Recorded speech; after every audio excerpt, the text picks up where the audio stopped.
পাকের আল্লাহর ওলির কথা আছে, এমন কেউ আলেম নাই যে জানে না হযরত আব্দুল্লাহ ইবনে মুবারক রাহমাতুল্লাহ, এমন কোন আলেম জানে না এই আলেমের কথা। যে অন্য আলেমরা বলেছেন যেই দেশে হযরত আব্দুল্লাহ ইবনে মুবারক যাবে সেই দেশে যেন একজন চাঁদের আলো উঠেছে, মানে সেই দেশে যেন আলোকিত হয়ে উঠেছে। কেমন করে? হযরত আব্দুল্লাহ ইবনে মুবারক রাহমাতুল্লাহ হজের জন্য তার বন্ধুদের সাথে যাবে, হজ করতে যাবে, সব কিছু টুকরা বাঁধিছে, যা কিছু প্রয়োজন বেঁধে এখন যাবে। তার ছোট্ট ছেলে এসে কান্না করতেছে, ছোট্ট ছেলে এসে কান্না করতেছে। ওই সময় বাবা বলতেছে, বেটা তুমি কেন কান্না করতেছ? বলতেছে পাশের বাড়িতে গোস্ত রান্না করেছে, আমি গিয়েছিলাম, আমাকে গাড়ে ধাক্কা দিয়ে বাহির করে দিয়েছে। আব্দুল্লাহ ইবনে মুবারক রাহমাতুল্লাহ আল্লাহর ওলি ওই সময় শ্রেষ্ঠ আল্লাহ পাকের বুজুর্গ বান্দা ছিল, জি জি মুহাদ্দিস ছিল, অনেক বড় একটা আলেম ছিল, ওই সময়ের আলেম ছিল। ওই আলেম টুকরা রেখে বলতেছে যে শোনো বেটা চলো যাই বাড়িতে যাই। ওই বাড়িতে গেলে যাওয়ার পর ওই বাড়ির লোকজন গরিব মানুষ তো, হুজুর আপনি আমার বাড়িতে আইছিলেন, আপনারা আমরা কি খেজমত করতে পারি? বলতেছে শোনো আমি খেজমতের জন্য আসি না, আমি এসেছি তোমাদের বাড়ি কি গোস্ত রান্না হয়েছে? বললো হ্যাঁ গোস্ত রান্না হয়েছে, আমার বেটা এসেছিল, দাও নাই কেন?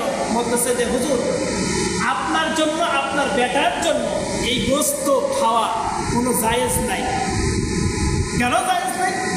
সব কিছু বিস্তারিত বললেন যে হুজুর আমার পরিবারের মধ্যে ছেলে মেয়ে আছে, আমার স্ত্রী আছে, আজ 3 দিন 2 দিন কোনো কাজও পাই না, কোনো খাবারও কিনতে পারি না, খাবারও কিনতে পারি না, তাদের মুখে খাবারও দিতে পারি না।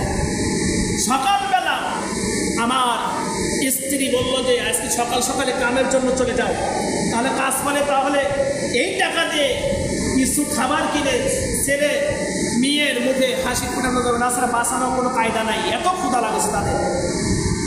এই কথা বলার পর সকাল সকাল আমি হুজুর চলে গেছি, যে কোনো কাজ পাই নাই।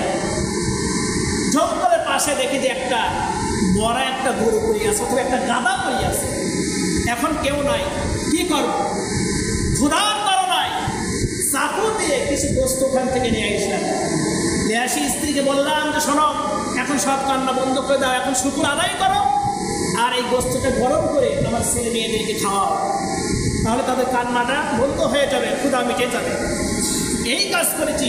এই কথা বলার সাথে সাথে হযরত আব্দুল্লাহ ইবনে মুবারক রাহমাতুল্লাহ বলল যে দেখি তো আমি কিছু করতে পারি কিনা।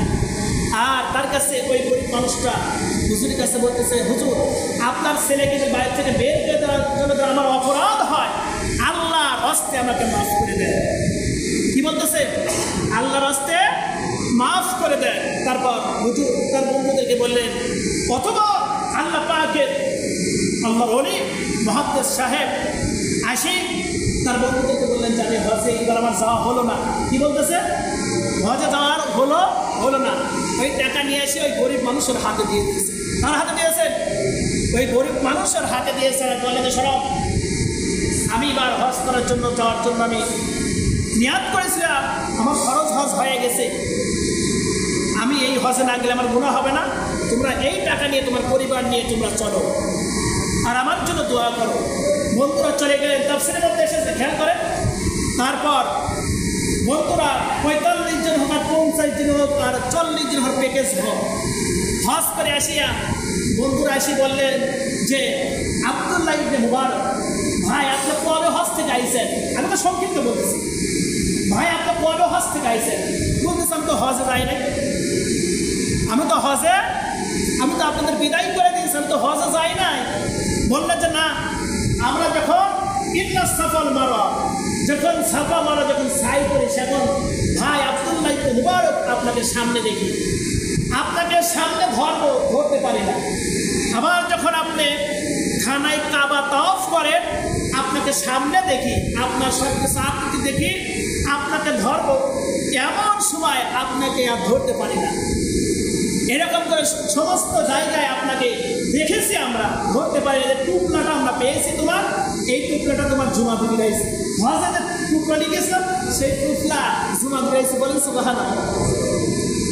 এই কথা যখন বললেন হয়ে গেলেন। তাফসীরের মধ্যে এসেছে যে ওই টাকা যে দান করেছে আল্লাহ পাক, এই আল্লাহ পাকের ওলির হজটা কবুল করেছে কিভাবে জানেন? একজন ফেরেশতার মাধ্যমে তার চেহারা সুরত দিয়ে ওই আল্লাহ পাক তার হজটা কবুল করেছে। বলেন সুবহানাল্লাহ। সেজন্য দেখেন হাদিস শরীফের মধ্যে এসেছে যে শুধু নিজে খায়াতের বাসে এটা আমরা শুধু শারীরিক ইবাদত, ঠিক আছে? আপনার প্রতিবেশীর আপনার হক আদায় করতে হবে, প্রতিবেশীর খোঁজ রাখতে হবে না? সেই জন্য আব্দুল্লাহ ইবনে মুবারক রহমতুল্লাহ আল্লাহ পাকের ওলি, সে যদি আল্লাহ পাক দেখেন এমন তার দানটা কবুল করেছে, দানটা কবুল করে নিয়ে হজটাও কবুল করে নিলেন। সেজন্য আপনাকে আমাকে এই কাজগুলো করতে হবে, দানও করতে হবে, হজও করতে হবে, নামাজও আদায়